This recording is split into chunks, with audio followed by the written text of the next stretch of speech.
সরকার সে আইনি মর্যাদার ভিতর তিনটা স্তরে আটকে রেখেছে শ্রমিকদের। কোন কোন কাজগুলো তারা সে আইনি মর্যাদার সাথে দিয়ে দিয়েছিল তাদের। আমাদের প্রশ্ন সেই জায়গায়, আমাকে গৃহ শ্রমিক হিসাবে আইনি মর্যাদা দিল, কিন্তু আমাকে তো ট্রেড ইউনিয়ন করার রাইটস এখন দিল। আইলো কনভেনশন আমাকে 87-98 সমর্থিত হওয়া ট্রেড ইউনিয়ন করার অধিকার, আমি ট্রেড ইউনিয়ন করতে পারছি না। আমার সংগঠন জাতীয় কৃষি ইউনিয়ন বাংলাদেশ, আমরা প্রায় 1400 মতো 55 ফর্ম ফিল আপ করে কিন্তু ইউনিয়ন করতে পারছি না। কীভাবে করবো ইউনিয়নটা? সেইটার একটা এসওপি গভর্নমেন্টের দেওয়া দরকার। কীভাবে আমি ইউনিয়নটা করবো? অ্যালায়েন্স করেন, আপনার কথা বলার জায়গা হচ্ছে ট্রেড ইউনিয়ন। এবং আমি মনে করি এখানে গৃহ শ্রমিকের ফোরাম, ট্রেড ইউনিয়ন এবং সিভিল সোসাইটি 13 লক্ষ শ্রমিক প্রবাসে যায়। সেই শ্রমিক যাওয়ার সময় 1000 টাকার একটা ইন্স্যুরেন্স করে।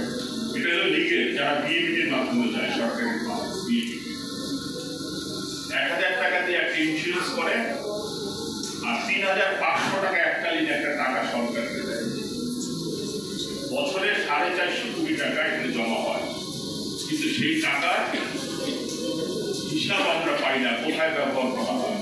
একটা প্রবাসী কল্যাণ ব্যাংক আছে, সেই ব্যাংকের উপর থেকে নিচ পর্যন্ত সেই টাকার উপর তারা বেতন দেয়। এই টাকাটা হচ্ছে শ্রমিকের টাকা।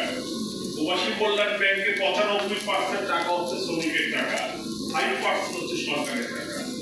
তাহলে শ্রমিক যখন প্রবাসে মারা যায়, যারা ইলিগেল শ্রমিক, তাদের ডেড বডি আসে না, মাসের পর মাস পড়ে থাকে। মানুষ চাঁদা তুলে তাদেরকে দেশে পাঠায়, সংস্কার করার জন্য আর্থিক সহায়তা পায় না, যেহেতু সে ইলিগেল। লিগেল না, লিগেল হলে সে 30,000 টাকা পাবে, 3 লক্ষ টাকা ক্ষতিপূরণ পাবে।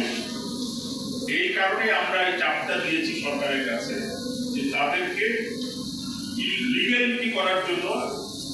গত গভর্নমেন্টের আমলে একটা চিঠি দিয়েছে বিভিন্ন এম্বাসিতে, লিগেল করার জন্য 3500 আর 1000 টাকা দিয়ে তারা লিগেল শ্রমিক হিসাবে স্বীকৃতি নেওয়ার জন্য তাদের ভবিষ্যতে শুধু মারা গেলেও দেশে আসলেও সত্যি টাকা রিইন্টিগ্রেশন, পুনর্বাসনের জন্য প্রয়োজন আছে। আমরা দেখি বিশেষ করে আমাদের নারী শ্রমিকরা যারা